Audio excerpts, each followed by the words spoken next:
So day 10, we're going to do a stretch today that most people recognize as being from yoga. And I'm going to teach you a way of coming into it that makes it slightly more accessible.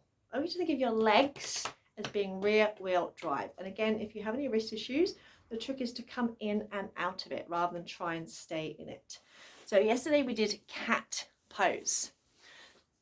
Today we're going to do down face dog, which you can move into from cat pose. One thing I want you to remember is with your arms straight, we want to try and make sure we're not tensing our shoulders around our ears. So we want to draw the shoulder blades away from the ears. And you can start off sitting on your heels with your toes tucked under to stretch out your toes, keeping your butt on your heels. Stretch the hands out and have them about mat width apart, or if you're not using a mat, a little bit wider than shoulder width. Again, press into the whole hand, keep the arms straight and draw the shoulder blades away from the ears. Scoop the belly button in and push against the hands as if you're pushing against a heavy door, and your knees should start to come off the floor. If they don't, bring your hands a little bit closer. Keep wrapping your arm muscles around your arm bones. So push into the hands and start to lift your hips. So you make an upside down V shape. Now to make it a little bit easier on your wrists and legs, take your feet a little bit wider. So what we don't want is kind of like to be too wide like that or too narrow like that. But try and have a bit more weight on your feet, even if your heels don't touch the floor. And you can practice just kind of coming up and down. You know, if it's too much to stay, then just practice coming up and down. Imagine you've got balloons attached to your hips, lifting you up, and firm up your thighs. Press into all 10 fingertips and try and slide your shoulder blades away from the ears. Because most people, when they come into this pose, they think it's all about the arms.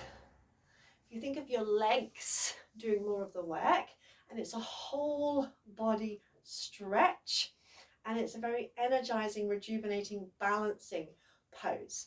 But so when you first start, it will feel quite strong on your wrists and hands, but just keep practicing. Another thing you can do is have your heels, so your heels are resting against the skirting board, and you can lift up and practice pressing your heels into the skirting board.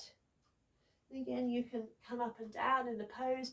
Make sure you keep the arms straight, because if you try and come up with the arms bent and then try and push up, it's hard work. So push into the hands.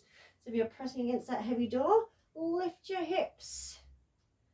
And then just practice coming up and down like that. The other thing you can do if you have any wrist issues is use a chair and hold on to the chair. Walk your hands back so you're making that upside down V shape. So you're still getting that shape, and have that slight lift in your tailbone as if you're sticking the bottom out, pressing through the heels. So again, you're still getting a whole body stretch. And as it's an inversion, in other words, your head is below your heart, get a fresh supply of blood to your brain, which is why it's rejuvenating, energizing, because you're literally kind of turning yourself upside down. Always keep in mind, there is always way more than one way to do something. Way more than one way. So there is no I can't. There is never an I can't. We will always find a way around it. And as I said, practice makes progress. Nothing is ever easy to begin with. Anything that's new to your mind, to your body, is going to feel challenging. So just practice, practice, practice, practice, practice, practice, practice, practice. Woo! I'll see you tomorrow.